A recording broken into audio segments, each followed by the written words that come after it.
Last ভিডিওতে আমরা দেখছিলাম স্পারমাটোজেনেসিস কিভাবে হয়, ওজেনেসিস কিভাবে হয়, শুক্রাণু কিভাবে সৃষ্টি হচ্ছে আর ডিম্বাণু কিভাবে সৃষ্টি হচ্ছে। তো শুক্রাণু আর ডিম্বাণু সৃষ্টির মূল উদ্দেশ্যটা কি? নিষেক সম্পূর্ণ করা। তো এখন আমরা নিষেকটা জানবো, বা ইংলিশে এটাকে ফার্টিলাইজেশন বলে। নিষেক জিনিসটা আসলে কি? আমরা বলি কি শুক্রাণু আর ডিম্বাণুর মিলনকে নিষেক বলে। কথাটা ঠিক আছে। তা আরেকটু স্পেসিফিকভাবে বললে শুক্রাণু ডিম্বাণুর পুরো অংশের মিলন কিন্তু হয় না। যেমন শুক্রাণুর গঠনটা যদি আমরা দেখি, শুক্রাণুতে শুক্রাণুর মাথা একটা অংশ আছে, গ্রীবা আছে, মধ্যখণ্ড আছে, লেজ আছে। তারপরে আবার যদি ডিম্বাণুর গঠন দেখি, ডিম্বাণুর গঠনে করোনা রেডিয়াটা থাকে, জোনা পেলিসুরা থাকে, প্লাজমা ঝিল্লি থাকে।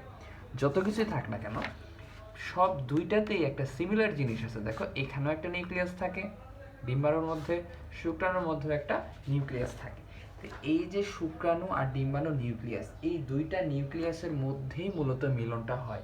এই কারণে নিষেকের অ্যাপ্রোপ্রিয়েট সংজ্ঞাটা হলো শুক্রাণু নিউক্লিয়াস এবং ডিম্বাণু নিউক্লিয়াসের একই ভবনের মাধ্যমে জাইগোট সৃষ্টির প্রক্রিয়াকে কি বলবো আমরা?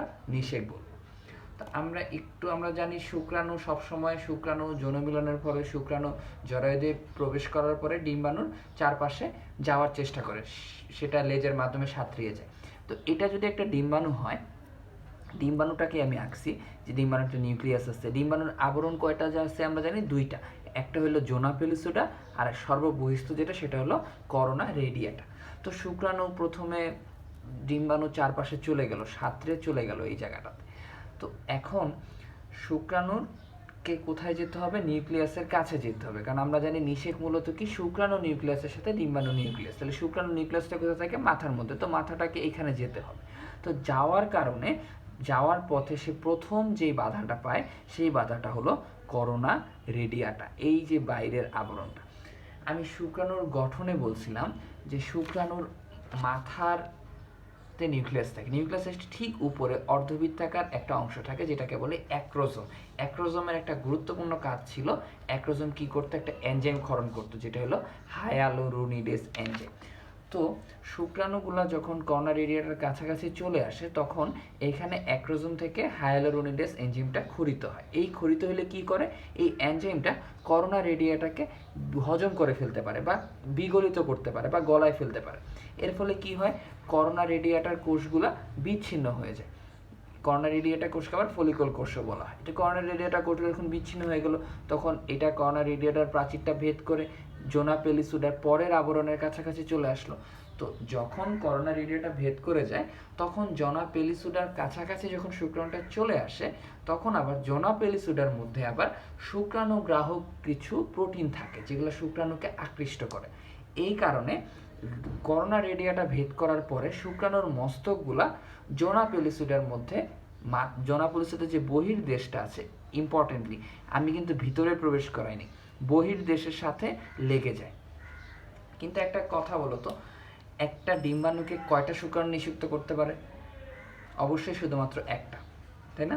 তো এখন এতগুলো শুক্রাণু যে এখন জোনা পেলিসিডের বহির্দেশে এসে জমা হয়েছে বা বন্ধন সৃষ্টি করছে, সবাই কিন্তু আর নিউক্লিয়াসের কাছে যেতে পারবে না। যে কোনো একটা মাত্র শুক্রাণু এই জোনা পেলিসিডের প্রাচীরও ভেদ করে চলে যায়, যেটা অনেক লাকি হয়। তো এখন যখন জোনা পেলিসিডের বহির্দেশে এসে শুক্রাণুগুলো লেগে গেল, তখন কিন্তু আরেক ধরনের এনজাইম ক্ষরণ হয়, যে এনজাইমটার কারণে জোনা পেলিসিডার প্রাচীরটা গলে যায় এবং শুক্রাণুটা ভিতরে প্রবেশ করে। এখন প্রশ্ন হইল যে শুক্রাণু তো এখান দিয়ে ভিতরে প্রবেশ করে গেল, তাহলে এখান তো জায়গাটা ফাঁকা আছে, মানে জোনা পেলিসিডের এই জায়গাটা তো ফাঁকা, এখান থেকে চাইলে অন্য অন্য মানে যেই শুক্রাণুগুলো আছে এরা কি ঢুকতে পারবে না? হ্যাঁ, ঢুকতে হয়তো পারতো, কিন্তু যখনই একটা শুক্রাণু জোনা পেলিসিডটা ভেদ করে চলে যায়, সাথে সাথে ডিম্বাণুর কিছু কোষ থাকে যেগুলোকে আমরা কর্টিক্যাল ডানা বলি বা লাইসোসোম বলি, ওগুলো আরেক ধরনের এনজাইম ক্ষরণ করে। ওই এনজাইমটা ক্ষরণের ফলে কি হয়? জোনা পেলিসিডের প্রাচীরটা পুনরায় শক্ত হয়ে যায়, শক্ত হয়ে একটা নিষেক ঝিল্লি সৃষ্টি করে। এর ফলে পরবর্তীতে আর কোনো শুক্রাণু জোনা পেলিসিডার ভিতর দিয়ে প্রবেশ করতে পারে না। এছাড়াও এটার পাশাপাশি আরেকটা কাজ হয়, জোনা পেলিসিডার মধ্যে যে শুক্রাণুগ্রাহক প্রোটিনগুলো আছে, সেই প্রোটিনগুলো নষ্ট হয়ে যায়। এর কারণে শুক্রাণুগুলো আর এই জোনা পেলিসিডার সাথে লেগে থাকতে পারে না। তো অতএব আমরা জানলাম শুধুমাত্র একটা মাত্র শুক্রাণুর নিউক্লিয়াসই এই জোনা পেলিসিডা ভেদ করেও একদম ডিম্বাণু সাইটোপ্লাজমে প্রবেশ করে। তো এই জায়গাটা একটু চিন্তা করো, এখনো কিন্তু দুইটা জিনিসের মিলন হয় নাই, ডিম্বাণু নিউক্লিয়াস, শুক্রাণু নিউক্লিয়াস। মিলনের পূর্বে বা নিষেকের পূর্বের নিউক্লিয়াসের যে অবস্থা সেটাকে বলে প্রোনিউক্লিয়াস। মানে শুক্রাণুর যে নিউক্লিয়াসটা সেটা নিষেকের পূর্বের অবস্থাটাকে বলে পুরুষ প্রোনিউক্লিয়াস, আর ডিম্বাণুর যে নিউক্লিয়াসটা নিষেকের পূর্বের অবস্থা সেটাকে বলে স্ত্রী প্রোনিউক্লিয়াস। প্রো মানে আগের, আর দুইটাকে একসাথে নিউক্লিয়াই বলি, কারণ নিউক্লিয়াইটা হলো বহুবচন। দুইটা জিনিস পুরুষ ও স্ত্রী প্রোনিউক্লিয়াই। ইম্পর্টেন্টলি এগুলোকে কিন্তু শুক্রাণু প্রোনিউক্লিয়াই বা ডিম্বাণু প্রোনিউক্লিয়াই, শুক্রাণু প্রোনিউক্লিয়াস বা ডিম্বাণু প্রোনিউক্লিয়াস বলা যাবে না, পুরুষ প্রোনিউক্লিয়াস বা স্ত্রী প্রোনিউক্লিয়াস বলতে হবে। এখন এই জিনিসটা একটু ব্যাখ্যাটা একটু আমি বলে দিই। স্খলিত শুক্রাণুগুলো মানে বের হয়ে যাওয়া শুক্রাণুগুলো, জরায়ুর মধ্যে প্রবেশ করা শুক্রাণুগুলো সাঁতার কেটে কেটে কোথায় যায়? অ্যাম্পুলা নামক অংশ যায়। আমরা জানি মূলত নিষেকটা কোথায় হয়? এই যে ফ্যালোপিয়ান, আগেও কিন্তু বলছিলাম, এই যে ফ্যালোপিয়ান নালী আছে বা ডিম্বনালী আছে, এই ফ্যালোপিয়ান টিউবের অ্যাম্পুলা নামক অংশে কিন্তু মূলত নিষেকটা সম্পন্ন হয়। এখানেই যখন ডিম্বপাত হয় রজচক্রের 14তম দিনে, তখন ডিম্বপাত হওয়ার পরে ফিমরি নামক অংশের সাহায্যে ফ্যালোপিয়ান নালী দিয়ে এই ডিম্বাণুটা প্রবেশ করে বা সেকেন্ডারি ওসাইটটা মূলত প্রবেশ করে, তারপর এটা অ্যাম্পুলা নামক অংশে এসে শুক্রাণুর জন্য অপেক্ষা করতে থাকে। তো শুক্রাণু এই পথে স্খলিত শুক্রাণুগুলো সাঁতর কেটে এই অ্যাম্পুলা নামক অংশে কিন্তু পৌঁছায় যায়। তো অ্যাম্পুলা নামক অংশে পৌঁছানোর পরে ওই যে শুক্রাণুগুলোর মাথার মধ্যে যে অ্যাক্রোজোম থাকে, সেই অ্যাক্রোজোম থেকে হাইলোরোনিডেস নামক এনজাইম ক্ষরিত হয়। এই এনজাইমগুলো করোনা রেডিয়াটাকে হজম করে ফেলে, ফলে একটা গমন পথের সৃষ্টি হয়, মানে চলাচলের একটা পথের সৃষ্টি, ভিতরে প্রবেশ করতে পারে। ভিতরে গমন পথ ধরে শুক্রাণু লেজের সাহায্যে চালিত হয়ে জোনা পেলুসিডার বহির্দেশে এসে পৌঁছায়। এই যে জোনা পেলুসিডার বহির্দেশে, এই যে বহির্দেশে এসে, এই বহির্দেশে এসে পৌঁছানোর পরে এখানে অবশ্যই কিছু শুক্রাণু গ্রাহক বিশেষ প্রোটিন থাকে, যেগুলোর সাহায্যে শুক্রাণুর মস্তকটা এই জোনা পেলুসিডার বহির্দেশে যুক্ত একটা বন্ধনের সৃষ্টি করে। যখনই বন্ধনের সৃষ্টি হয়, বন্ধনের ফলে উদ্দীপ্ত হয়ে শুক্রাণু মস্তক বা শুক্রাণুর মাথা থেকে আরও এক ধরনের এনজাইম ক্ষরণ হয়, যেটা কি করে জোনা পেলিসিডার অংশকেও হজম করে ফেলে, এবং এই পথ ধরে শুক্রাণু ডিম্বাণুর সাইটোপ্লাজমে প্রবেশ করে। শুক্রাণু প্রবেশের বলছিলাম যে একটা শুক্রাণু প্রবেশের সাথে সাথে ডিম্বাণুর বহির্দেশে অবস্থিত কর্টিক্যাল দানা বা যেগুলোকে আমরা লাইসোজোমও বলতে পারি, এই লাইসোজোম বা কর্টিক্যাল দানা এনজাইম ক্ষরণ করে কিছু। এই এনজাইমের প্রভাবে জোনা পেলিসিডার পুরু ও শক্ত হয়ে একটা নিষেক ঝিল্লি সৃষ্টি করে, ফলে আর কোনো শুক্রাণু নিষেকে অংশ নিতে পারে না। এছাড়াও জোনা পেলিসিডার মধ্যে যে শুক্রাণুগ্রাহক প্রোটিনগুলো ছিল সেগুলো নষ্ট হয়ে যায়, ফলে আর নতুন করে কোনো শুক্রাণু জোনা পেলিসিডার বহির্দেশে এসে বন্ধন গঠন করতে পারে না। আমরা যখন স্পারমাটোজেনেসিসের পরে ওজেনেসিস দেখছিলাম, ওজেনেসিসে কিন্তু আমরা একটা জিনিস দেখছিলাম যে স্পারমাটোজেনেসিসটা যেমন খুব ইজিলি হয়ে যাচ্ছে, ওজেনেসিসটা কিন্তু ততটা ইজিলি হয় না। ওজেনেসিসটা মূলত কীরকম, একটু যদি ওজেনেসিস আবার ফিরে যাই, প্রাইমারি ওসাইট থেকে প্রথমে মিওসিস 1 হয়। মিওসিস 1-এর ফলে কি হয়, একটা সেকেন্ডারি ওসাইট তৈরি হয়, একটা প্রথম পোলার বডি তৈরি হয়। পোলার বডিটা নষ্ট হয়ে যায়, সেকেন্ডারি ওসাইটটা অ্যাম্পুলা নামক অংশে এসে অবস্থান করতে পারে, যে তাকে এসে কোনো শুক্রাণু নিষিক্ত করে কিনা। যদি যখন তাকে কোনো শুক্রাণু এসে নিষিক্ত করে, তখনই কিন্তু একমাত্র মিওসিস 2টা হয়, আর একটা পরিণত ডিম্বাণু সৃষ্টি হয়, আর দ্বিতীয় পোলার বডি সৃষ্টি হয়, আর এখান থেকে আরও 2টা পোলার বডি সৃষ্টি হতে পারে, যেগুলো মূলত বিনষ্ট হয়ে যায়। তার মানে আমরা কিন্তু একটা জিনিস বলতেই পারি যে যতক্ষণ না শুক্রাণু এসে এই সেকেন্ডারি ওসাইটকে নিষিক্ত করতেছে, ততক্ষণ পর্যন্ত কিন্তু পরিণত ডিম্বাণু সৃষ্টি হচ্ছে না।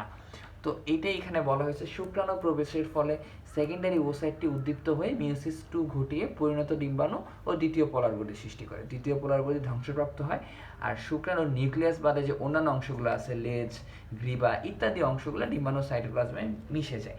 এই পর্যায়ে কি শুক্রাণুর জাস্ট কি থাকতেছে, নিউক্লিয়াসটা থাকতেছে, আর ডিম্বাণু নিউক্লিয়াসটা আছে।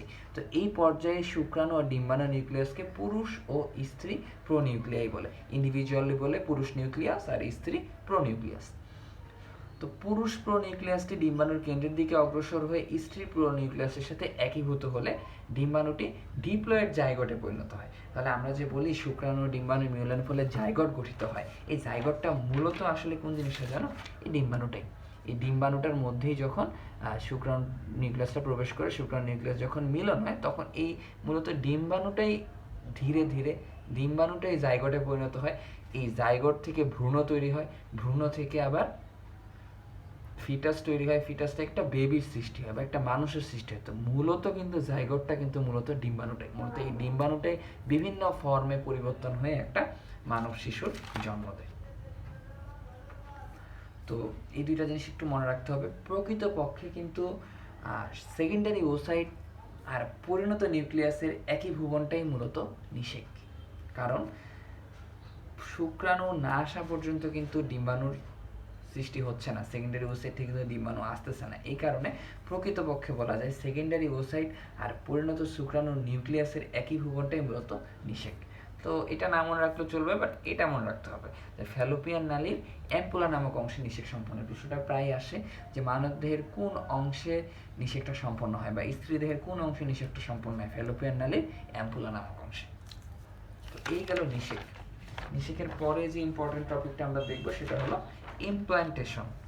ইমপ্ল্যান্টেশন এটার বাংলা নেই, এটা ইংলিশে বলা হয়। তো সংজ্ঞাটা এরকম, নিষেকের পর 6 থেকে 9 দিনের মধ্যে যে প্রক্রিয়ায় জাইগোটটি ব্লাস্টোসিস্ট অবস্থায় জরায়ুর এন্ডোমেট্রিয়ামে সংস্থাপিত হয় তাকে ইমপ্ল্যান্টেশন বলে।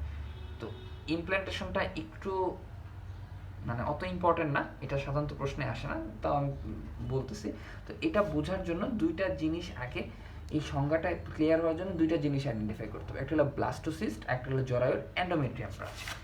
তো ব্লাস্টোসিস্টটা মূলত কোথা থেকে আসছে? জাইগোট থেকে। আমি কিন্তু বলছি নিষেকের পর 6 থেকে 9 দিনের মধ্যে যে প্রক্রিয়ায় জাইগোটটি ব্লাস্টোসিস্ট অবস্থায় জরায়ুর এন্ডোমেট্রিয়ামে সংস্থাপিত হয় তাকে ইমপ্ল্যান্টেশন বলে।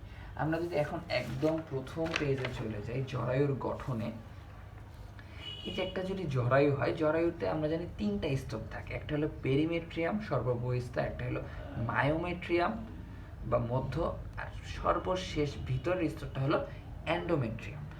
তো যখন এইখানে একটা আমি এন্ডোমেট্রিয়াম, তো এই এন্ডোমেট্রিয়ামের মধ্যেই ব্লাস্টোসিস্টটা প্রবেশ করানো মাত্রই সেটা ইমপ্ল্যান্টেশন হয়েছে। তো ব্লাস্টোসিস্ট আসলে কিভাবে আসে এটা আমরা একটু পরের প্রশ্নটাতে আমরা দেখব। এই পেজে একটু আমরা দেখি। আমি কি বলছি, জাইগোটটা ব্লাস্টোসিস্টে পরিণত হয়। প্রথমে কি হলো, শুক্রাণু ডিম্বাণুর মিলন, মিলনের ফলে কি গঠিত হলো? জাইগোট গঠিত। আমরা জানি জাইগোটে ক্রমাগত মাইটোসিস বিভাজন হয়। ক্রমাগত মানে পরপর মাইটোসিস হতে থাকে, এই জিনিসটাকে বলা হয় ক্লিভেজ। সকল মাইটোসিস বিভাজনই কিন্তু ক্লিভেজ না, এটা মাথায় রাখতে হবে। একমাত্র জাইগোটে যে ক্রমাগত মাইটোসিস বিভাজনটা হয় একটার পর একটা, সেটাই ক্লিভেজ। তো জাইগোটে ক্রমাগত মাইটোসিস বিভাজনের ফলে একটা থেকে দুটা, দুটা থেকে চারটা, চারটা থেকে আটটা কোষী ভ্রূণ সৃষ্টি হয়। এরপরে ধীরে ধীরে এই কোষগুলা একটা গোলকের মতো সৃষ্টি করে, অনেকটা নিরেট স্পঞ্জির মতো একসাথে অবস্থান করে। এই অবস্থাটাকে বলে কি? মরুলা।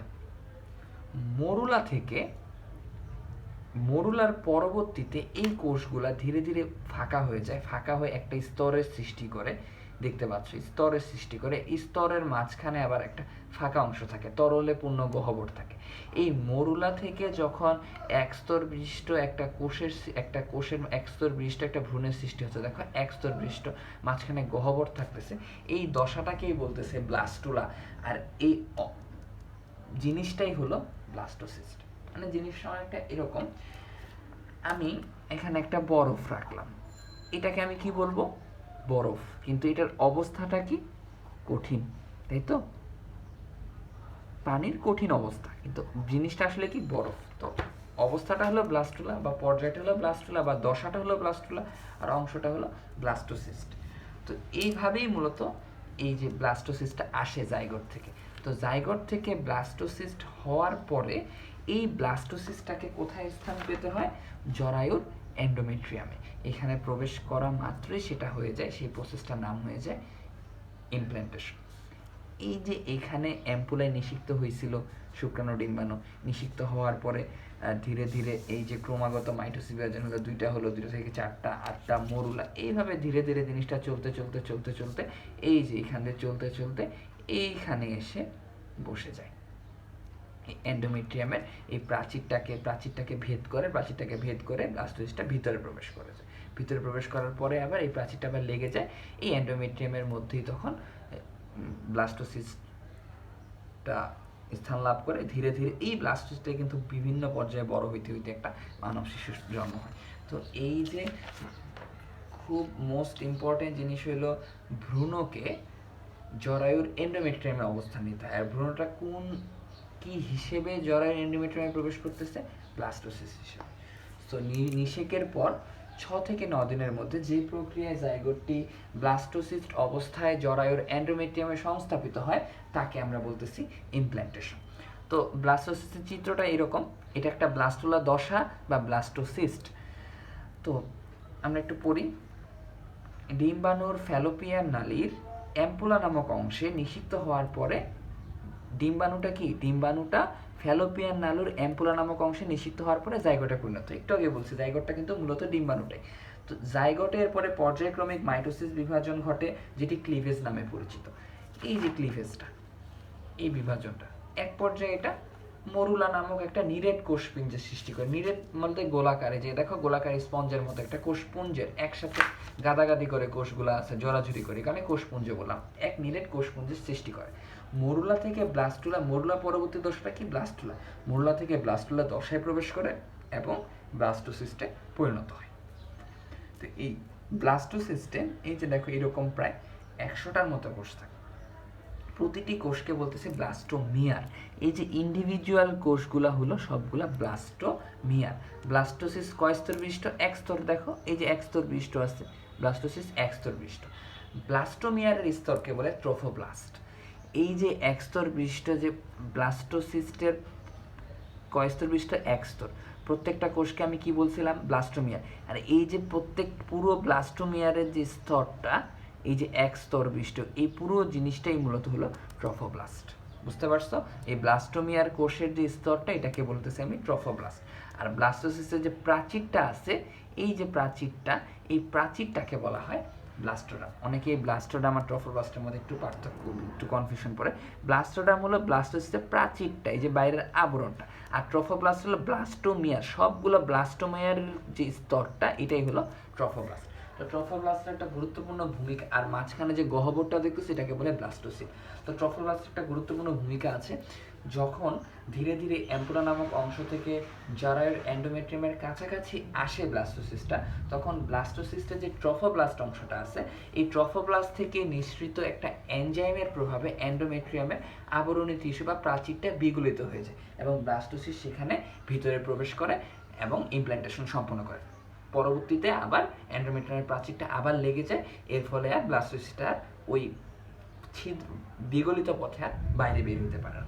এখন একটা কথা মনে রাখতে হবে, এই যে ট্রফোব্লাস্ট, এখানে যদি আমি একটু দেখাই, এটি তো ট্রফোব্লাস্ট, তাই না? তো ট্রফোব্লাস্টটা মূলত আসলে কোথা থেকে আসছে? দেখো, ব্লাস্টোলা আসলো মরুলা থেকে, মরুলা আসলো 8 কোষী ভ্রূণ থেকে, এটা আসলো 4 কোষী ভ্রূণ থেকে, 2 কোষী ভ্রূণ থেকে, এটা আসলো জাইগোট থেকে। জাইগোট আসছে কোথা থেকে? ডিম্বাণু থেকে। ডিম্বাণুর মধ্যে যে বিভিন্ন চিত্রটা কোথায়, এই যে ডিম্বাণুর যে বিভিন্ন বাইরের আবরণ ছিল না, কর্না রেডিয়াটা, জোনা পেলুসিডা, এই জিনিসগুলো বিভিন্ন ট্রান্সফর্ম হয়ে এই ট্রফোব্লাস্টটা গঠন করে। খুব ইম্পর্টেন্ট আসতে পারে যে ট্রফোব্লাস্ট মূলত কোথা থেকে উৎপন্ন, সেটা তোমরা বলতে পারো ডিম্বাণুর যে প্রাচীরগুলো আছে, জোনা পেলুসিডা বা জোনা রেডিয়াটা থেকে। তো এই হলো মূলত ইমপ্ল্যান্টেশনটা। ইমপ্ল্যান্টেশন খুব ছোট একটা টপিক, এটা খ নাম্বার প্রশ্ন ছাড়াও অন্য কোনো প্রশ্নে আসার কথা না। আমরা এখন পরের টপিকটাতে যাই। মূলত এটা আগে পড়া উচিত, এটা মানব ভ্রূণের পরিস্ফুটনটা আসলে আগে পড়লে ইমপ্ল্যান্টেশনটা বোঝা হয়তো সহজ হয়। কারণ এই যে আমি যে চিত্রটা তোমাদেরকে দেখালাম একটু আগে, এটা কিন্তু মূলত মানব ভ্রূণের পরিস্ফুটনের চিত্র। যাই হোক, আমরা শুরু করি। মানব ভ্রূণের পরিস্ফুটন, ইংলিশটা হলো development of the human embryo. Embryo মানে ভ্রূণ, আবার ফিটাস মানেও কিন্তু ভ্রূণ। এমব্রায়ো আর ফিটাসের একটা পার্থক্য আছে, এটা আমি একটু পরে বলবো। তো নিষেকের পর একটু ছোট ছোট কিছু প্রশ্ন করে নিব, তারপরে আমরা মানব ভ্রূণের পরিস্ফুটন ধাপগুলো দেখব। এগুলো সবই কিন্তু ক নম্বরের জন্য ইম্পর্টেন্ট। নিষেকের পর জাইগোট যে প্রক্রিয়ায় পরিবর্তনের মাধ্যমে পূর্ণাঙ্গ শিশু বা লার্ভায় পরিণত হয় তাকে পরিস্ফুটন বলে। লার্ভা সাধারণত মানব ক্ষেত্রে দেখা যায় না, বিভিন্ন অন্যান্য প্রাণীর ক্ষেত্রে লার্ভা দশা দেখা যায়, আমরা জানি লার্ভা দশার সাথে আমরা পরিচিত। তো নিষেকের পর এখানে কিন্তু শুধু মানব পরিস্ফুটন বোঝায় না, পুরো প্রাণী জগতের পরিস্ফুটনের সংজ্ঞায় দেওয়া হয়েছে। এখানে লার্ভা কথাটা আমি লিখছি যে নিষেকের পর জাইগোট যে প্রক্রিয়ায় পরিবর্তনের মাধ্যমে পূর্ণাঙ্গ শিশু বা লার্ভায় পরিণত হয় তাকে বলতেছি পরিস্ফুটন।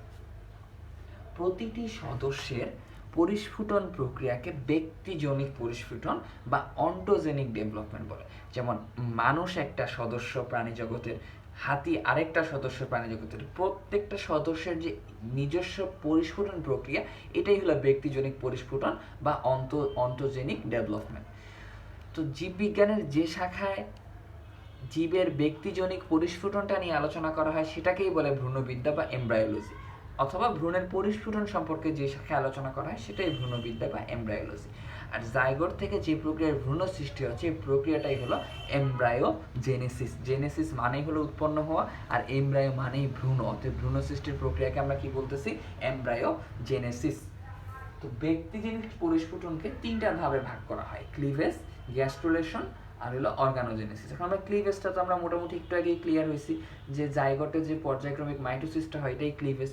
সংজ্ঞাটা হলো যে প্রক্রিয়ায় জাইগট মাইটোসিস বিভাজনের মাধ্যমে বিভাজিত হয়ে অসংখ্য ভ্রূণকোষ সৃষ্টি করে তাকে ক্লিভেজ বলে। এখানে আমি ভ্রূণকোষ সৃষ্টি করাটা লিখতে ভুলে গেছি। তো যে প্রক্রিয়ায় জাইগট মাইটোসিস বিভাজনের মাধ্যমে বিভাজিত হয়ে অসংখ্য ভ্রূণকোষ সৃষ্টি করে তাকে ক্লিভেজ বলে। যে প্রক্রিয়ায় জাইগট, এখানে ক্রমাগত দিতে পারো, ক্রমাগত মাইটোসিস বিভাজনের মাধ্যমে বিভাজিত হয়ে যে অসংখ্য ভ্রূণকোষ সৃষ্টি করে তাকে ক্লিভেজ বলতেছে। ক্লিভেজে সৃষ্ট ভ্রূণের প্রতিটি কোষকে বলে ব্লাস্টোমিয়ার। এই যে ব্লাস্টোসিস্টও তো এক ধরনের ভ্রূণ, তাই না? তো ব্লাস্টোসিস্টের প্রতিটি কোষকে যেমন ব্লাস্টোমিয়ার বলতাম, ওরকম ক্লিভেজে সৃষ্ট ভ্রূণের প্রতিটি কোষকে আমি ব্লাস্টোমিয়ার বলতে পারি। জাইগোটে ক্রমাগত মাইটোসিস বিভাজনের ফলে জাইগোটটি বহুকোষী নিরেট গোলকে পরিণত হয়। একে কি বলতেছি? মরুলা। এই যে আমি এখানে যে কিছু কথা বলছিলাম না, এই কথাগুলোই আবার রিপিট হচ্ছে এখানে, যে মরুলা তৈরি হচ্ছে। এই যে আমরা যদি দেখি যে মরুলার সৃষ্টি হচ্ছে, পরবর্তীতে মরুলার কোষগুলো ক্রমশ এক স্তরে সজ্জিত হয়। দেখো, মরুলা থেকে ব্লাস্টুলা যখন হয়েছিল, যে এক স্তরে সজ্জিত হয়েছিল ট্রফোব্লাস্ট স্তর, যেটা এই এক স্তরে সজ্জিত হয় এবং এর ভিতরে তরলপূর্ণ গহ্বর সৃষ্টি হয়, যেটাকে আমি ব্লাস্টোসিল নামে জানি। ভ্রূণের এই দশাকে বলে কি? ব্লাস্টুলা। ব্লাস্টুলার প্রাচীরকে কি বলে? ব্লাস্টোডাম। একটু আগে দেখছি ব্লাস্টোসিস্টের প্রাচীরকে কি বলতো? ব্লাস্টোডাম। ব্লাস্টোসিস ব্লাস্টুলা মূলত একই কথা। ব্লাস্টুলার প্রাচীরকে বলবে ব্লাস্টোডাম, আর ভিতরের ফাঁকা জায়গাটার নাম কি? ব্লাস্টোসিল। ভ্রূণ যখনই ব্লাস্টুলায় পরিণত হয় সাথে সাথেই ক্লিভেজ দশার পরিসমাপ্তি হয়। তাহলে ক্লিভেজ দশা কোথায় গিয়ে থামতেছে? ব্লাস্টুলা হওয়ার সাথে সাথেই ক্লিভেজ শেষ হয়ে যাচ্ছে, মানে ব্লাস্টুলা হওয়ার পর আর কোনো মাইটোসিস বিভাজন হয় না। তারপরে চলে আসো গ্যাস্ট্রুলেশন। একটা কথা বলি, মরুলা দশার পরবর্তী দশা হলো ব্লাস্টুলা, ব্লাস্টুলা দশার পরবর্তী দশা হলো গ্যাস্ট্রুলা। গ্যাস্ট্রুলেশন নামে কিন্তু কোনো দশা নাই। গ্যাস্ট্রুলেশনটা মূলত কি, একটু সিম্পলি যদি বলি, দেখো ব্লাস্টুলা পরবর্তী স্তরটা গ্যাস্ট্রুলা। তো এই জায়গাটা এরকম ঠিকই আছে, কিন্তু এখানে একটা খাদ আছে, এই খাদটা এখানেও আছে। তো এই অংশটা আবার এরকম হয়ে ভাঁজ হয়ে এখানে আরেকটা খাদ সৃষ্টি করছে। এই খাদটার নাম হলো আর্কেন্টেরন। তো সংজ্ঞাটা যদি আমরা দেখি গ্যাস্ট্রুলেশনের, যে ভ্রূণে আর্কেন্টেরন নামক প্রাথমিক খাদ্য গহ্বর বা আন্তরিক গহ্বর সৃষ্টির প্রক্রিয়াকে গ্যাস্ট্রুলেশন বলে। যে আর্কেন্টেরন গহ্বর যে সৃষ্টি হচ্ছে, সৃষ্টির প্রক্রিয়াটাই হলো গ্যাস্ট্রুলেশন। আর গ্যাস্ট্রুলেশন হয়ে যাওয়ার পরে যে ধাপে উপনীত হয় সেই ধাপটাই হলো গ্যাস্ট্রুলা। এই কারণে এখানে লেখা হয়েছে গ্যাস্ট্রুলেশন হওয়ার পথে, এই যে হচ্ছে। আর গ্যাস্ট্রুলেশন হয়ে গেলেই তো এটা গ্যাস্ট্রুলা হয়ে গেল। তাহলে ব্লাস্টুলা পরবর্তী ধাপটা মূলত গ্যাস্ট্রুলা। তো গ্যাস্ট্রুলেশনটা কি? ভ্রূণে আর্কেন্টেরন নামক প্রাথমিক খাদ্য গহ্বর বা আন্তরিক গহ্বর সৃষ্টির প্রক্রিয়াকে আমরা বলতেছি গ্যাস্ট্রুলেশন। এ ধাপে ব্লাস্টোডার্মে, মানে গ্যাস্ট্রুলেশন চিত্র কিন্তু এটা না, চিত্র কিন্তু এটা ফলো করবা, কারণ এটা গ্যাস্ট্রুলেশন হওয়ার পথে, আর এখানে গ্যাস্ট্রুলেশন হয়ে গেছে, হয়ে যাওয়া মানে গ্যাস্ট্রুলা হয়ে গেছে। তো গ্যাস্ট্রুলা ধাপে বা গ্যাস্ট্রুলেশন পর হওয়ার সাথে সাথে ব্লাস্টোডার্ম দুটি বা তিনটি কোষস্তর নির্মাণ করে। দেখো এখানে ব্লাস্টোডার্ম কয়টা ছিল? প্রাচীর বা ট্রোফোব্লাস্ট স্তর কয়টা ছিল? এক স্তর। বাট আমরা কি জানি মানুষ কয় স্তরের প্রাণী? ত্রিস্তরী। তো এ ধাপে ব্লাস্টোডার্ম দুটি বা তিনটি কোষস্তর নির্মাণ করে। দুটা কেন বলা হয়েছে? নিডারই একটা পর্ব আছে, তারা কিন্তু দ্বিস্তরী। তো এ ধাপে ব্লাস্টোডার্ম দুটি বা তিনটি কোষস্তর নির্মাণ করে। এদেরকে কি বলে? ভ্রূণীয় স্তর বা জার্মিনাল লেয়ার্স। এসব স্তর থেকেই পরবর্তীতে বিভিন্ন অঙ্গ গঠিত হয়। আমরা দেখব পরবর্তীতে তিনটা স্তর বলতে অ্যাক্টোডার্ম, মেসোডার্ম, এন্ডোডার্ম। এই যে বাইরের স্তরটা অ্যাক্টোডার্ম, ভিতরের যে অংশগুলো এগুলোকে বলে মেসোডার্ম, আর এই যে নতুন যে এরকম একটা খাদ্যের মতো সৃষ্টি হয়ে যে অংশটা তৈরি হয়েছে এটাকে বলে এন্ডোডার্ম। আর এই খাদটাকে কি বলে? এর ভিতরের গহ্বরটাকে বলে আর্কেন্টেরন, আর গহ্বরটি যে ছিদ্রপথে বাইরে উন্মুক্ত হয় সেটাকে বলে ব্লাস্টোপোর। এই হলো গ্যাস্ট্রুলেশন। গ্যাস্ট্রুলেশন পরবর্তী দশা হলো অর্গানোজেনেসিস। আমরা মাত্র দেখলাম যে ব্লাস্টোডাম থেকে 2 বা 3টি কোষ তো নির্মাণ হচ্ছে, অ্যাক্টোডাম, অ্যানোডাম, মেসোডাম, এগুলো থেকেই পরবর্তী, এগুলো ভ্রূণীয়স্তর, এগুলো থেকে পরবর্তীতে অর্গান সৃষ্টি হয়। তাহলে পরবর্তী প্রসেসের নামটা হলো অর্গানোজেনেসিস।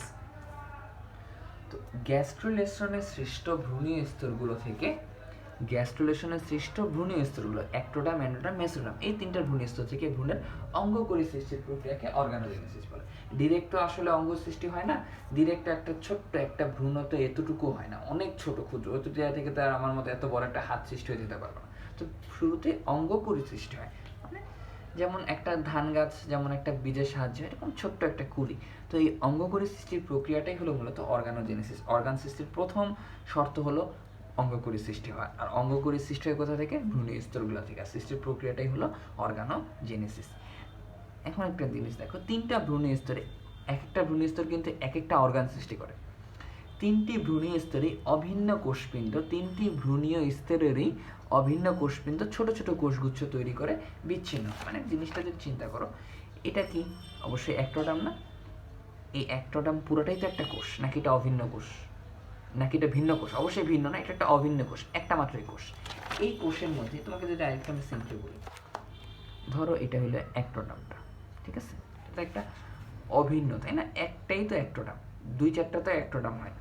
এই অভিন্ন কোষপিণ্ডের মধ্যে, কোষপিণ্ড মানে একটা পিণ্ড, দলা, কোষের দলার মধ্যে কিছু কিছু কোষ আলাদা হয়ে যায়, এরকম ধরো আলাদা হয়ে গেল, আলাদা হয়ে গেল, আলাদা হয়ে গেল। কারণ অ্যাক্টোডাম থেকে তো শুধু একটা মাত্র অঙ্গ সৃষ্টি হবে না, অনেকগুলো অঙ্গ সৃষ্টি হবে। 3টি ভ্রূণীয় স্তরেরই অভিন্ন কোষপিণ্ড ছোট ছোট কোষগুচ্ছ তৈরি করে বিচ্ছিন্ন হয়ে যায়। প্রত্যেকটা কোষগুচ্ছ পরবর্তীতে নির্দিষ্ট অংশ বা অঙ্গ নির্মাণ করে। এই অংশগুলোই হলো অঙ্গকুড়ি। কথাটা বোঝা গেল? অঙ্গকুড়ি সৃষ্টির প্রক্রিয়াটা কি? অর্গানোজেনেসিস। আর অঙ্গকুড়ি কিভাবে সৃষ্টি হচ্ছে? প্রথমে ভ্রূণীয় স্তরেরই প্রত্যেকটা 3টি ভ্রূণীয় স্তরের অভিন্ন কোষপিণ্ডের মধ্যে কিছু কিছু ছোট ছোট বিচ্ছিন্ন কোষগুচ্ছ তৈরি হচ্ছে। এই কোষগুচ্ছগুলো পরবর্তীতে প্রাণীদের নির্দিষ্ট অংশ বা অঙ্গ নির্মাণ করে। এই যে ছোট ছোট কোষগুচ্ছ, এই কোষগুচ্ছগুলোই হলো অঙ্গকুড়ি। যখনই অঙ্গকুড়ি সৃষ্টি হয়ে গেল, প্রসেসটা হয়ে গেল অর্গানোজেনেসিস। তো অঙ্গকুড়ি আবার 2 রকমের হয়, একটা প্রাইমারি, একটা হলো সেকেন্ডারি। প্রাইমারি হলো যেখানে ভ্রূণীয় স্তরগুলো খুব বেশি বিন্যস্ত হয়, খুব বেশি মানে জটিল হয়। যেসব ভ্রূণীয় স্তর, যেসব কুড়িতে ভ্রূণীয় স্তরগুলোর উপবিভক্তি ঘটে, মানে খুব বেশি জটিল গঠনের যেসব অঙ্গকুড়িগুলো, সেগুলো হলো প্রাইমারি অঙ্গকুড়ি। এই অঙ্গকুড়িগুলো এতটাই জটিল এবং এতটাই মিস্টেরিয়াস যে এরা শুধুমাত্র একটা অঙ্গ না, সম্পূর্ণ একটা তন্ত্র গঠন করতে পারে। এটাই লিখছে, এটা একটি সম্পূর্ণ অঙ্গতন্ত্র গঠন করতে পারে। তন্ত্র কোনটা? সিস্টেম। যেমন সমগ্র স্নায়ুতন্ত্র বা সমগ্র পৌষ্টিকতন্ত্র একটা মাত্র অঙ্গকুড়ি থেকেই সৃষ্টি। এই যে স্নায়ুতন্ত্র, যে এত বড় নার্ভ, আমাদের পুরা স্নায়ুর যে পুরো শরীর জুড়ে নার্ভ আছে, এই পুরো স্নায়ুতন্ত্রটা মাত্র একটা মাত্র অঙ্গকুড়ি দিয়ে তৈরি। এটি কেন? এটা স্পেশাল, এসব অঙ্গকুড়িকে প্রাইমারি বলে। আর প্রাইমারি অঙ্গকুড়ি আরও বিভক্ত হয়ে কিছু সেকেন্ডারি অঙ্গকুড়ি তৈরি করে, যেগুলা জাস্ট অর্গান ক্রিয়েট করতে পারে। এইসব অঙ্গকুড়ি থেকে বিভিন্ন সেকেন্ডারি অঙ্গ উৎপন্ন হয়। তো এই 3টা ধাপই হলো মূলত ডেভেলপমেন্ট অফ হিউম্যান এমব্রায়ো বা মানব ভ্রূণের পরিস্ফুটন। এখন আরেকটা দেখব, ভ্রূণের বিকাশ। বিকাশ মানে, বিকাশে আমরা একদম শুরু থেকে একদম বেবি মানে জাইগোট হওয়ার প্রথম সপ্তাহ, একদম নিষেকের প্রথম সপ্তাহ থেকে একদম মানব শিশুটা ডেলিভারি হওয়ার পর্যন্ত প্রত্যেকটা মোমেন্ট এখানে হবে। এই যে আমি মানব ভ্রূণের পরিস্ফুটনটি আলোচনা করছি, এখানে অনেক জিনিস এখানে আলোচনা করা হয়। তো একটা জিনিস চিন্তা করো, ভ্রূণের বিকাশ, এখানে ভ্রূণকে আমি বলছি ফিটাস, তো এখানে ভ্রূণকে আমি বলছি এমব্রায়ো। আসলে কেন দুইটা নামে কেন রাখা হয়? দুইটা কি আসলে সেম? আসলে সেম না, দুইটাই ভ্রূণ। বাট ভ্রূণের প্রাইমারি যে স্টেজটা, শুরুর দিকের স্টেজ, সেটাকে বলা হয় এমব্রায়ো। আর একটু পরিণত স্টেজটাকে বলা হয় ফিটাস।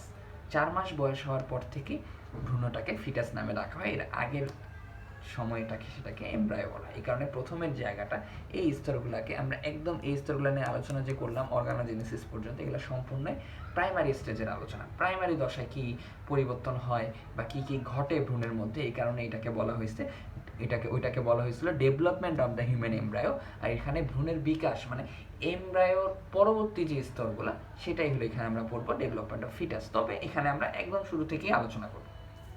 এই জিনিসগুলো একদম আগের আলোচনাগুলাই জাস্ট একটু রিভিউ করতে হবে। প্রশ্ন যদি আসে ভ্রূণের বিকাশ, অবশ্যই কিন্তু এই জিনিসগুলো লিখতে হবে, এই কারণে কিন্তু লিখছি আমি।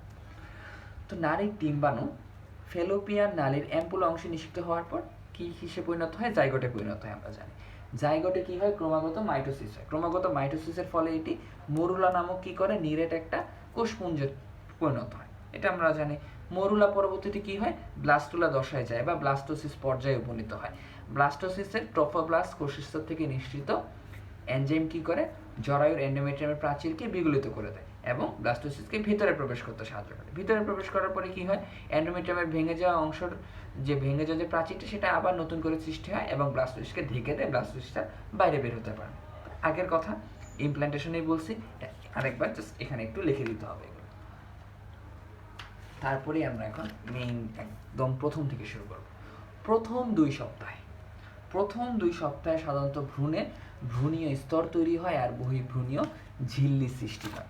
এই যে ভ্রূণীয় গ্যাস্ট্রুলেশন যে হয়েছিল, এই গ্যাস্ট্রুলেশন স্তরটাই ধাপটাই মূলত এখানে ইন্ডিকেট করা হয়েছে। প্রথম 2 সপ্তাহে কি হয়, ভ্রূণীয় স্তর তৈরি হচ্ছে আর বহির্ভ্রূণীয় ঝিল্লি সৃষ্টি হচ্ছে। এখানে তেমন বোঝার কিছু নেই, মুখস্থ করতে হবে জিনিসটা। তৃতীয় সপ্তাহে ভ্রূণের বয়স 21 দিন হওয়ার ঠিক পূর্ব মুহূর্তে, 21 দিন বললে কিন্তু হবে না, এখানে আমি যেভাবে লিখছি 21 দিন হওয়ার ঠিক পূর্ব মুহূর্তে, কারণ 3 সপ্তাহ মানে কি 3 সাথে 21, তো 21 দিন হওয়ার পরে কিন্তু হবে না, 21-এর মধ্যে হইতে হবে। এই কারণে বলছি তৃতীয় সপ্তাহে, অর্থাৎ ভ্রূণের বয়স 21 দিন হওয়ার ঠিক পূর্ব মুহূর্তে ওই যে ট্রোফোব্লাস্ট, খুব ইম্পর্টেন্ট, ট্রোফোব্লাস্ট স্তরটাই নানা জটিল ধাপ অতিক্রম করে অমরা গঠন করে। দেখছো কতটা জিনিসটা কি পরিমাণে ডেভেলপড হয়। জাইগোটটা আসছিল কোথা থেকে, ডিম্বাণু থেকে। ডিম্বাণুর প্রাচীরটাই কি হয়েছিল, ট্রোফোব্লাস্ট। এই ট্রোফোব্লাস্ট স্তরটাই কারণেই ব্লাস্টোসিসটা এন্ডোমেট্রিয়ামে প্রবেশ করছিল। আবার ওই ট্রোফোব্লাস্ট স্তরটাই আবার অমরাতে পরিণত হয়। তাহলে আলটিমেটলি ডিম্বাণুটাই কিন্তু আমাদের মূল কাজগুলো করে। মানে বেবিটা যে কনসেপ্ট হয়, বেবি কনসেপ্ট হওয়ার পর যেই পরিবর্তনগুলো হয়, এটা আমরা বলি জাইগোটের মধ্যে হচ্ছে, ভ্রূণের মধ্যে। কিন্তু জাইগোট ভ্রূণের প্রি স্টেজ কোনটা ছিল, ডিম্বাণু ছিল। তো যাই হোক, ভ্রূণের বয়স 21 দিন হওয়ার ঠিক পূর্বের মুহূর্তে ট্রোফোব্লাস্ট স্তরটি নানা জটিল ধাপ অতিক্রম করে অমরা বা প্ল্যাসেন্টা গঠন করে। অমরা খুবই গুরুত্বপূর্ণ। মাতৃদেহের সাথে ভ্রূণদেহের বা ফিটাসের যোগাযোগ রক্ষার যে অঙ্গটা, সেটাই হলো অমরা। সংজ্ঞাটা এরকম, মাতৃদেহ থেকে ভ্রূণে পুষ্টি সরবরাহের জন্য গঠিত অঙ্গকে অমরা বলে। এছাড়াও পুষ্টি সরবরাহ ছাড়াও অমরা ভ্রূণ থেকে বজ্র পদার্থ অপসারণ করে, ভ্রূণের সুরক্ষা প্রদান করে, হরমোন ক্ষরণ করে, রোগ প্রতিরোধ ব্যবস্থাও সৃষ্টি করে। তো তৃতীয় সপ্তাহে অমরা সৃষ্টি হচ্ছে। আরেকটা জিনিস সৃষ্টি হয়, সেটা হলো নাভিরজ্জু। চতুর্থ সপ্তাহে গিয়ে রক্তবাহিকার সৃষ্টি হচ্ছে এবং মস্তিষ্কের বৃদ্ধি রূপে পেয়ালার মতো চোখের উৎপত্তি হয়। শুরুতে কিন্তু চোখ অনেক বড় বড় থাকে, মানুষের মাথার থেকে দেখা যায় চোখই বড়। তো পেয়ালার মতো চোখের উৎপত্তি হয়। তখন ভ্রূণের দৈর্ঘ্য থাকে মাত্র 0.5 সেন্টিমিটার।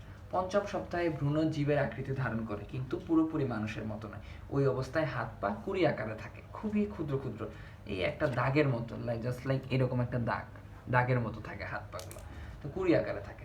তখন কিন্তু মাথার গলাটা সুস্পষ্ট থাকে এবং চোখ স্ফীত থাকে, মানে অনেক গোলাকার থাকে, অনেক বড় থাকে। এই সময়কার ভ্রূণে কিন্তু একটা লেজ আর গলায় ফুলকা রন্ধ্র থাকে। এটা হয়তো আমরা অনেকেই জানি না, মানব ভ্রূণে কিন্তু লেজ থাকে। পরবর্তীতে লেজটা বিলুপ্ত হয়ে যায়। প্রথমে কিন্তু ফুসফুস থাকে না, প্রথমে কিন্তু ফুলকা রন্ধ্র থাকে। পরবর্তীতে ষষ্ঠ অষ্টম সপ্তাহে, অর্থাৎ প্রথম 2 মাসের শেষ দিকে, প্রথম 2 মাসের বাকি সময়, 8 সপ্তাহে 2 মাস, অর্থাৎ ষষ্ঠ থেকে অষ্টম মানে প্রথম 2 মাসের বাকি সময়গুলোতে মূলত হাত পায়ের কুড়িগুলো শনাক্ত উপযোগী হাত ও পায়ে রূপান্তরিত হয়। মানে আইডেন্টিফাই করা যায় হাত। প্রথম দিকে তো কুড়ি অবস্থায় একটা দাগের মতো থাকে, বাট ষষ্ঠ থেকে অষ্টম সপ্তাহে আইডেন্টিফাই করা যায়। লেজটা সংকুচিত হয়, ফুলকারন্ধ্র অদৃশ্য হয়, লেজও ধীরে ধীরে কিন্তু অদৃশ্য হয়ে যায়। আমাদের কিন্তু লেজ নাই, আমরা জানি। মাথাটি স্ফীত হয়ে মুখমণ্ডলের রূপ ধারণ করে, অস্থির আবির্ভাব ঘটে। বেশিরভাগ অন্তঃস্থ অঙ্গ অগঠিত অবস্থায় পরিস্ফুটিত হতে থাকে। অন্তঃস্থ অঙ্গ মানে ভিতরের অঙ্গগুলো, যেমন অর্গান, যেমন লিভার হতে পারে, কিডনি হতে পারে, এগুলো অগঠিত মানে সুগঠিত না, অগঠিত অবস্থায় বৃদ্ধি পেতে থাকে। এই হলো প্রথম 2 মাসের কাজ। প্রথম 2 মাস খুবই ইম্পর্ট্যান্ট, কারণ প্রথম 2 মাসেই একটা মানুষের যে নেসেসারি অর্গানগুলো আছে, সবগুলো অর্গান কিন্তু অগঠিত অবস্থায় তৈরি হয়ে যায়। তো পরবর্তী 7 মাসে, 2 মাসের পরবর্তী 7 মাসে পর্যন্ত খালি ভ্রূণের বৃদ্ধি ঘটে আর অঙ্গগুলো পরিণত ও কার্যক্ষম হয়ে ওঠে। তাই ভ্রূণের সঠিক বিকাশের জন্য প্রথম 2 মাস কিন্তু অত্যন্ত গুরুত্বপূর্ণ। তৃতীয় মাসে এখন চলে যায় 2 মাসের পরে, এখন জাস্ট জিনিসগুলো পরিপূর্ণ হবে, অর্গানগুলো বৃদ্ধি পাবে, ফিটাসের দেহ বৃদ্ধি পাবে, ওজন বৃদ্ধি পাবে, এই কাজগুলোই হয়। তো ভ্রূণের অঙ্গগুলো বেশ সুগঠিত হয়ে ওঠে, তখন সে জরায়ের ভিতর নড়াচড়া করতে পারে, পা দিয়ে লাথি দেয়, হাত দেয়, এমনকি বৃদ্ধাঙ্গুলি চুষতেও দেখা যায়। মুখে ভাবভঙ্গি প্রতিফলিত হয়, মুখের মধ্যে বিভিন্ন ভাবের সিস্টেম, বাচ্চাটা হাসে, মুখ নাড়ায়, তারপরে আঙ্গুল চুষে, এই জিনিসগুলো। চতুর্থ মাসে এসে আরেকটা কথা, বাচ্চাটাকে ফিমেল হয় না মেল হয়? তো ফিমেল অর্গান আর মেল অর্গান বা female reproductive system, mail reproductive system কিন্তু 2 মাসের মধ্যেই কিন্তু গঠন হওয়া শুরু হয়ে যায়। এটা একটু মাথায় রাখবেন। চতুর্থ মাসে ভ্রূণ প্রায় 10 সেন্টিমিটার বা 5 ইঞ্চি লম্বা হয়ে যায় এবং ওজন দ্বারা 141 গ্রামে বা 5 আউন্সে। এই পর্যায়ে মানব ভ্রূণকে আমরা বলি ফিটাস। পঞ্চম মাসে এসে ভ্রূণের ওজন হয়ে যায় 227 গ্রাম বা আধা পাউন্ড আর কি। মাথায় তখন চুল গজায় স্টেথোস্কোপের সাহায্যে, তখন কিন্তু মায়ের পেটের মধ্যে স্টেথোস্কোপটা দেখে বাচ্চার হৃদস্পন্দনটা শোনা যায়। ষষ্ঠ মাসে ফিটাসের ওজন দাঁড়ায় 681 গ্রাম বা 1.5 পাউন্ডে। এই অবস্থায় একটা ফিটাসকে প্রিম্যাচিওর বলা হয়। এই অবস্থায়ও যদি কোনো ফিটাস ভূমিষ্ঠ হয়, তখনও কিন্তু এটা একদম মারা যাবে, যে ভূমিষ্ঠ হলে, যদিও প্রিম্যাচিওর দশায় সে ভূমিষ্ঠ হয়েছে, তো সে মারা যাবে না। তাকে যদি ইনকিউবেটর সাহায্যে, ইনকিউবেটর যন্ত্রে রেখে কৃত্রিমভাবে শ্বাস প্রশ্বাস চালানো যায়, তাহলে তাকে বাঁচিয়ে তোলা সম্ভব। ষষ্ঠ থেকে নবম একদম ফাইনাল স্টেজ, ফিটাস তার জন্মকালের ওজন প্রাপ্ত হয় এই সময়ের মধ্যে। সেটা স্বাভাবিক ওজন সাধারণত 3.17 থেকে 3.62 কেজি, যাতে এতে কমও হতে পারে, বেশি হতে পারে। 7 থেকে 8 পাউন্ড প্রাপ্ত হয়। এই সময় অমরা নষ্ট হয়ে যায়, ফিটাসে অ্যান্টিবডি প্রবেশ করে এবং মস্তিষ্কের বিপুল বৃদ্ধি ঘটে এবং অনেক স্নায়ুর সৃষ্টি হয়। তারপরে ধীরে ধীরে তারপরে ডেলিভারির মাধ্যমে এই ফিটাসটা ভূমিষ্ঠ হয়, তখন সেটাকে আমরা বেবি বলি।